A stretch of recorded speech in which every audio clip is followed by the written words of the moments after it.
Okay, I took an allergy pill this morning so I could start this morning with this. Nice, big, deep breath, right? So, good morning and welcome. Welcome to this very different, first ever mindfulness retreat here at Allied Services. Different. That's a word that gets our attention, isn't it? Because different in our mind implies, suggests, connotes change. And none of us like change, including me. Yet, at this time, it's exactly what we need. Right now, as we begin to exit this COVID pandemic, it's time for change. The past 2.5 years have changed everything in our lives, in our workplace and in our home.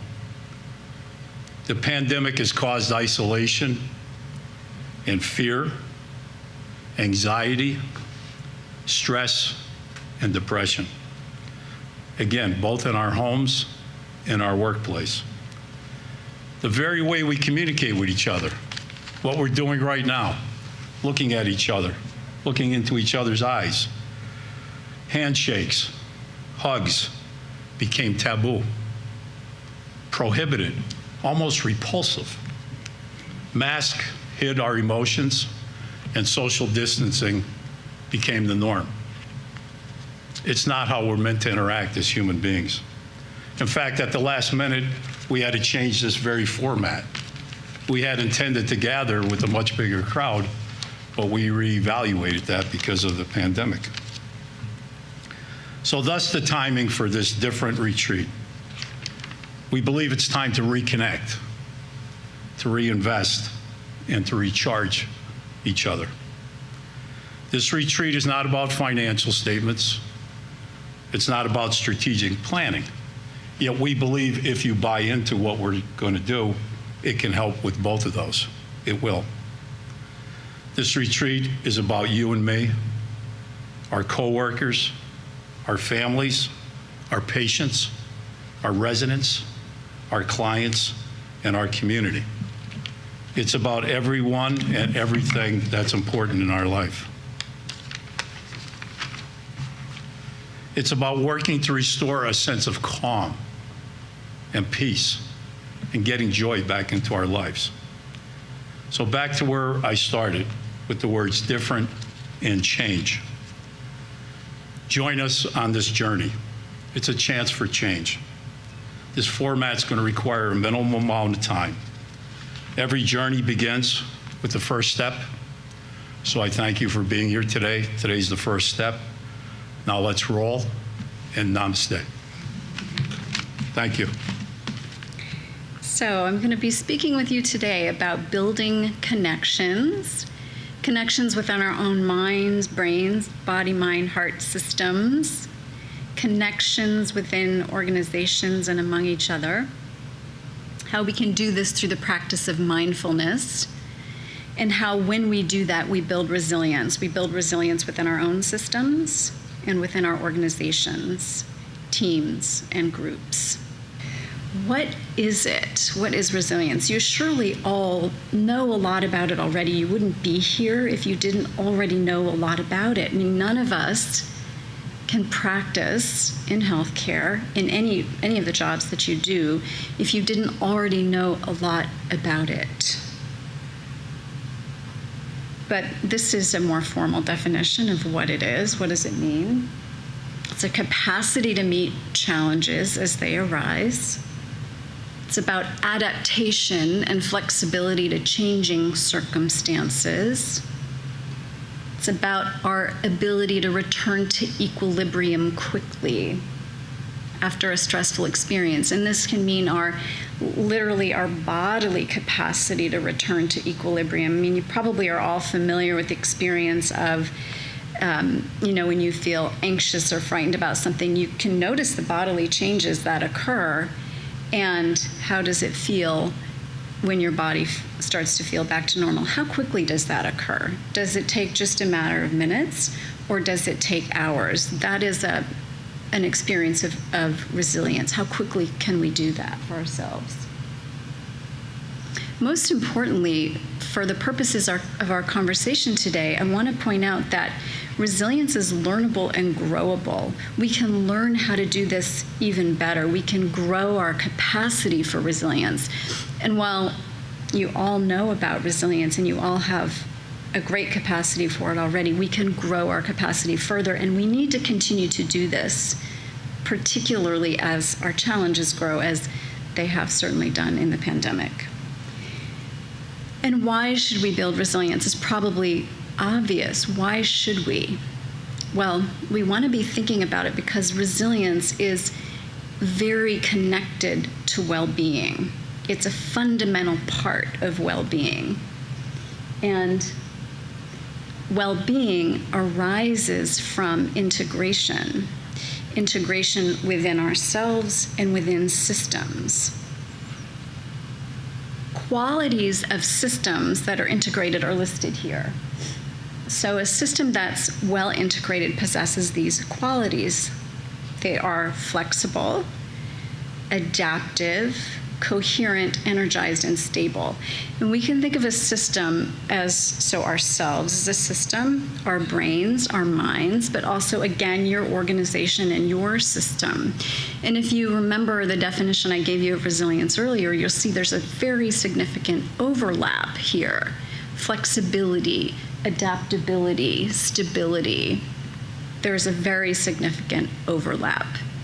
So if we're looking for well-being, a greater well-being, resilience is a very important, fundamental part of well-being.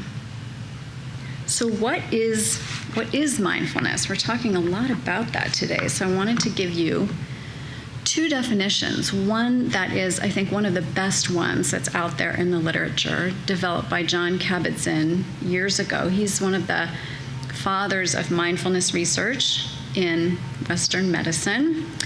And I think this is a beautiful definition that he came up with.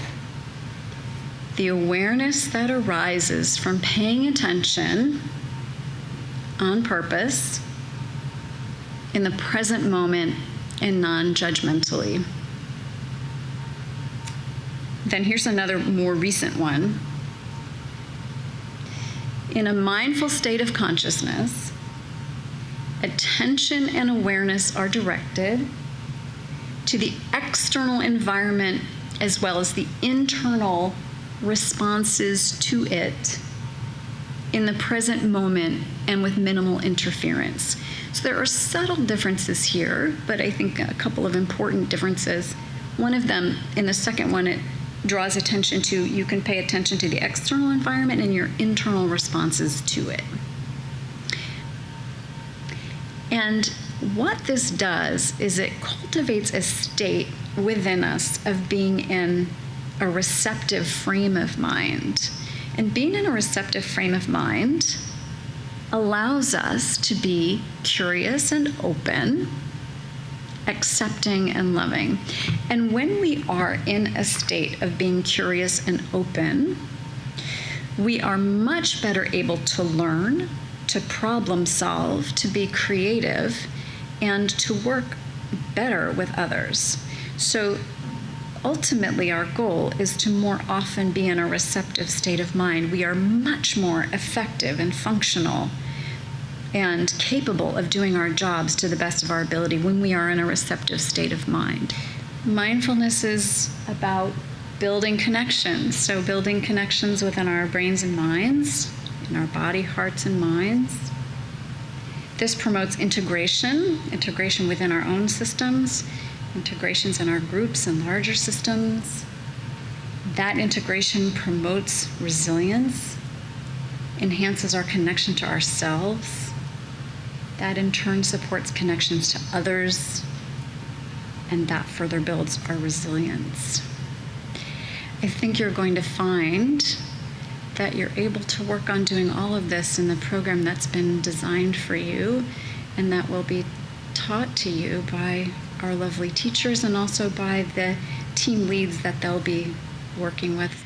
So I want to talk a little bit about professional quality of life. when we think about going into clinical work, healthcare work, most people, 99% of people say, I want to go in to help people. I want to have meaningful work. I want to do something that makes a difference. And when we're able to do that, that feeling when we've helped someone, it's called professional satisfaction, right? Or compassion satisfaction. I want to help someone. I did help someone. They feel good. And in return, I feel good, right? That ability to feel compassion and to know we're making a difference. So that can sustain us for a long time, right? When we feel good, even if the work is extremely difficult. We think about hospice work or work with really difficult populations. When we know we're making a difference, we can tolerate a lot. But what happens when we're trying to help someone or a system or a group of people, and we're not feeling like we're making a difference, or it's so overwhelming that it's like a drop in the bucket and it doesn't seem to matter what we do? Then we're more susceptible to something called compassion fatigue, where my desire to help other people is getting eroded. And my view starts to change of my meaningful purpose in life, right? I no longer feel as connected to the work I'm doing or the people in front of me. And it can happen subtly over time. It's not like it usually, one day you wake up and say, I'm just burned out and I have compassion fatigue. I no longer care. It's more insidious. It just starts slowly. One of the ways to prevent compassion fatigue, even in very difficult environments like you all worked in, like I work in, is support around each other. And you probably know this on your teams that function well. Think about your teams that function well that you supervise.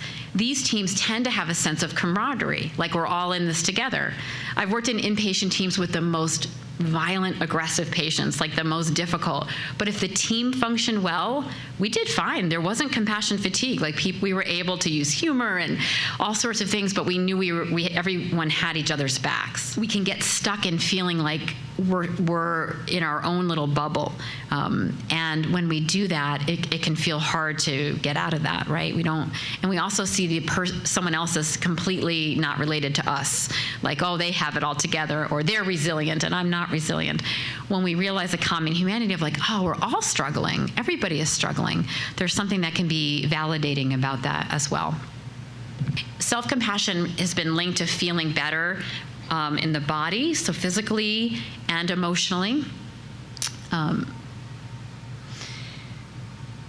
It also is the platform or the beginning of this compassionate workplace when we can turn it from ourselves out into the world.